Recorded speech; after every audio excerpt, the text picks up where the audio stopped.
Shalom, guys. Good morning.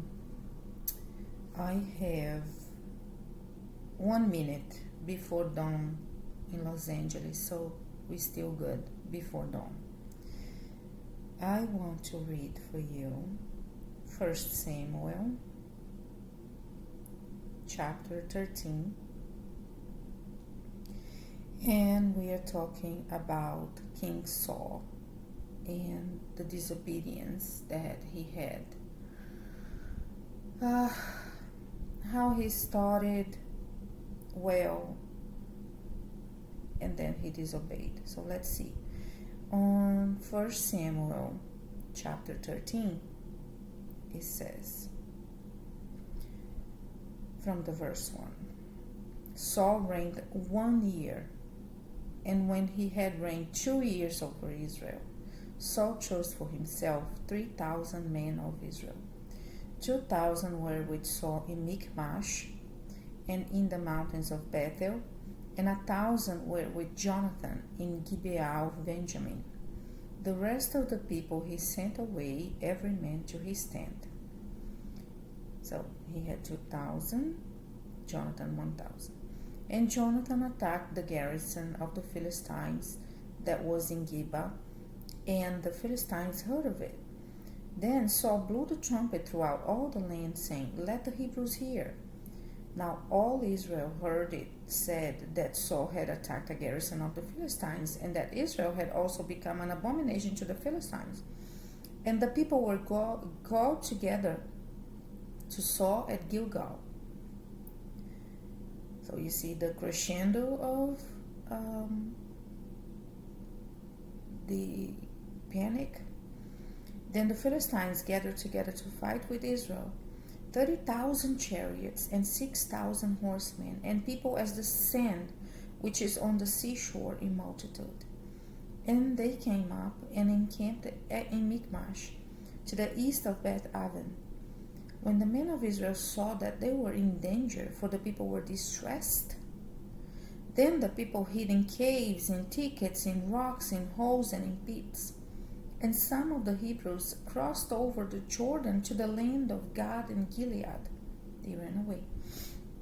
As for Saul, he was still in Gilgal, and all the people followed him trembling. Then he waited 7 days according to the time set by Samuel. But Samuel did not come to Gilgal, and the people were scattered from him. So Saul said, "Bring a burnt offering and peace offerings here to me." And he offered the burnt offering. Now it happened, as soon as he had finished presenting the burnt offering, that Samuel came, and Saul went out to meet him, that he might greet him. And Samuel said, "What have you done?" Saul said, "When I saw that the people were scattered from me, and that you did not come within the days appointed, and that the Philistines gathered together at Michmash, then I said, the Philistines will now come down on me at Gilgal, and I have not made supplication to the Lord. Therefore, I felt compelled and offered a burnt offering." And Samuel said to Saul, "You have done foolishly. You have not kept the commandment of the Lord your God, which he commanded you. For now the Lord would have established your kingdom over Israel forever, but now your kingdom shall not continue. The Lord has sought for himself a man after his own heart, and the Lord has commanded him to be the commander over his people, because you have not kept what the Lord commanded you." Then Samuel arose and went up from Gilgal to Gibeah of Benjamin, and Saul numbered the people present with him, about 600 men, only 600. Saul, Jonathan his son, and the people present with them remained in Gibeah of Benjamin, but the Philistines encamped in Michmash. Then raiders came out of the camp of the Philistines in 3 companies. One company turned onto the road to Ophrah, to the land of Shual. Another company turned to the road to Beth Horon, and another company turned to the road of the border that overlooks the valley of Zeboim toward the wilderness. Now there was no blacksmith to be found throughout all the land of Israel, for the Philistines said, "Lest the Hebrews make swords or spears." But all the Israelites would go down to the Philistines to sharpen each man's plowshare, his mattock, his axe, and his sickle. And the charge for sharpening was a pim for the plowshares, the mattocks, the forks, and the axes, and to set the points of the goads. So it came about on the day of battle that there was neither sword nor spear found in the hand of any people who were with Saul and Jonathan, but they were found with Saul and Jonathan his son. And the garrison of the Philistines went out to the pass of Michmash.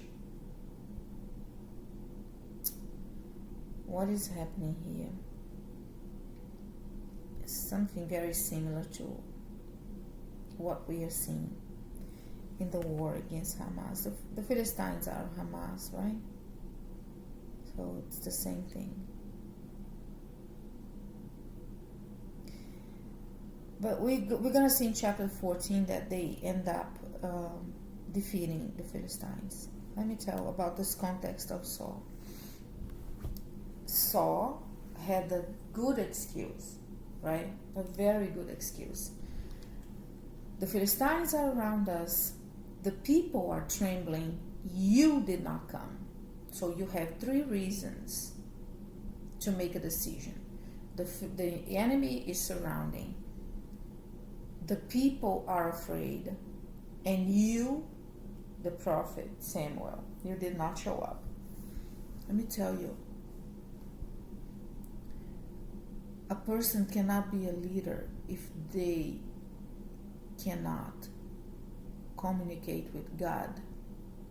Independent of what is going on around them, the communication with God is priority. So this is what I live today.